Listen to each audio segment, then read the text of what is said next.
Welcome to Charter Local Edition. My name is Brad Pomerance. We're in Irvine, California today at Christ Our Redeemer AME Church. We are joined by the pastor of that glorious organization. His name is Mark Whitlock, and we are actually here during the National Faith Leaders Conference. Sir, thank you so much for joining us. Thanks, we Brad. appreciate it. Before we talk about the conference and the efforts of the organization, a lot of us are aware of the AME Church. Yes. But give us a sense of the just remarkable history of this church and the organization. Well, first off, thank you for having Absolutely. us. The African Methodist Episcopal Church, born in 1787 out of what we call the now United Methodist Church. Right. We're a group of men and women wanted to establish a denomination that fed the hungry, clothed the naked, housed the homeless.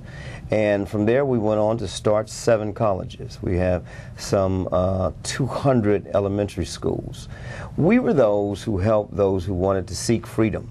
It's called the Underground Railroad Station, and the Underground Railroad Station was used by the AME Church to help those to find their way to a new life, a new beginning. Think about, you're the progeny of that. Absolutely. I mean, you absolutely descend from heroes, from giants. Oh my God, if you think about the AME Church, it is so filled with not only the love of America, but the love of freedom.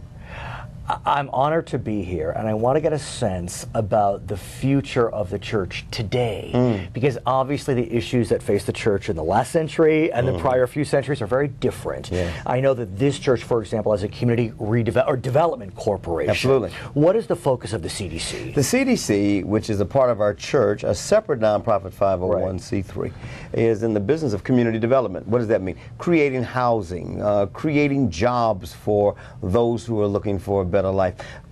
Finding a way to deal with public policy and correcting public policy that serves the greater community. And I want to talk about how the CDC attacks that challenge, because look, it's undeniable as we come out of this recession and we look at unemployment statistics, men of color, women of color, the unemployment rate is higher compared to its counterparts. Absolutely, and one of the challenges that we face is the lack of education. Right. And so we provided almost $500,000 for those who are matriculating through the University of California, Fullerton, as well as UCI.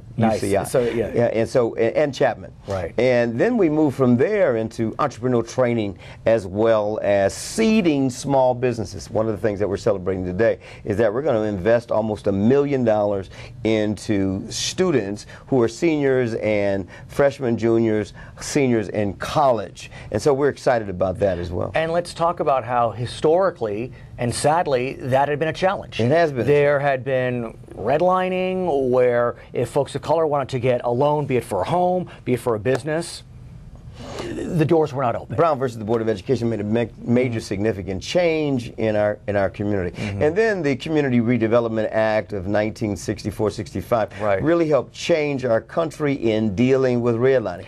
But the truth is that you can depend on public policy, but we as an institution, we as Americans can make a difference one person at a time if we invest. And it's interesting, we're talking in 2015, an historic anniversary, 50 years ago. Many pieces of legislation were passed, from civil rights to immigration reform. I mean, the list goes on and on. So as you reflect over the last 50 years and look forward to the next 50, let it be, what do you see? We've come a long way, but we still have a long way to come. Right. And so with that, we celebrate with Martin Luther King, and we celebrate with Rabbi Heschel. We're able to accommodate. We celebrate Lyndon Baines Johnson, which took place in 1964. We celebrate those men and women who made a difference in our community. Now it's our turn. Our responsibility is to take a look at the people within our community who are hurting and help them, who feel hopeless, give them hope.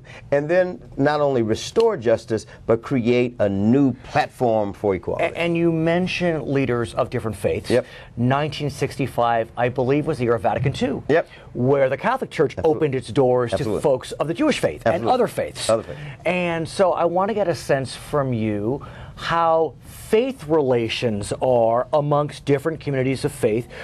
We could focus on Christian, Jewish, but we also have Muslim brothers and sisters that are living in America and the challenges they face. And we are at a National Faith Leaders Conference. So we're excited about the fact that the Roman Catholic Church of Orange County, Bishop Kevin Van, who is responsible for 1.3 million Catholics in Orange County, chose to partner with us. We're excited about Farrakhan, who is the president of the Newport Mesa Irvine, a group of Christian and Muslims that have come together to celebrate. And those are some 800 pastors right in Newport, Irvine, and the larger Orange County community. So yes, this is a coming together of people, regardless of their denomination, regardless of their pedigree, regardless of their zip codes, to make a difference in our community. I want to speak about what sadly has become known as the prison pipeline. Yes. And I talk about this in the wake of some decisions by world leaders that shine a light on that. We remember the Pope recently came to America, and where did he visit? A prison. Barack Obama, the President of the United States, visited a prison. And we know that disproportionately men of color are in prison. And so I know that's a goal of yours. School to prison pipeline. The school to prison pipeline, we had an event here about 3-4 weeks ago that dealt with the school to prison pipeline. The real challenge in the school that we're faced with is there's a 50% dropout rate by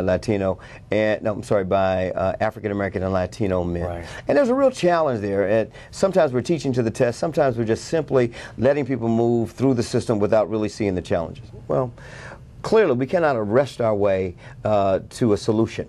We cannot just incarcerate people and expect them to come out change. What we have to do is offer behavioral differences. We have to create jobs, but we also have to take a look at how we stop this school to prison pipeline. I got to ask you, if we were talking even a year ago, and you said that to me, I would say, yeah, but the public doesn't believe that. But it does feel to me, even within the last year, that view of we can't arrest our way out is becoming a more popular view amongst folks of all political stripes, left, right, and center. I'm surprised I'm saying that. The privatization, what is it right now? The privatization of prisons is a profitable business for hedge fund funders. But the truth is, we have 1.2 million African American men in prison. We have almost that many Latino or Hispanic men in prison. The cost of providing food, shelter, housing for a person in prison is far more than the cost of providing education. But why is it you believe that right now the vernacular is changing on the question? I would have never thought that we would have a discussion today when back in Washington, Democrats and Republicans are talking about prison reform. What's going on? Because the glass shouldn't be looked at half empty, it must be looked at half full. These people have an opportunity not only to excel, but they also have an opportunity to scale. What does that mean? Give them an opportunity not only to learn how to fish, but own the ponds from which they fish, and then understand the public policy to keep the pond open where they fish. So we must take a look at writing a new book, and the book must be written by people at the bottom of the pyramid as well as those at the top of the pyramid. That way we make a difference. It feels like we've started writing. It does feel as if on the question of prison reform, no question, we've started writing. When the President of the United States speaks about it, when the Pope in the Vatican speaks about it, and the faith community speaks about it, we can make a difference, but we make the difference one person at a time. So when we speak in 5 years, what do you hope we see in terms of this question of prison? If I had a magic ball, we would not say Black Lives Matter, but we would say all lives matter. If I had a crystal ball, we don't see 1.5 million men in prison, but we see just a few men in prison. We see more in college. If I had a crystal ball, we would drop the unemployment rate from a 50% or a 40% unemployment rate to a 25%. His name is Pastor Mark Whitlock. He is with the Christ Our Redeemer AME Church in Irvine, California. My name is Brad Pomerance, and this is Charter Local Edition.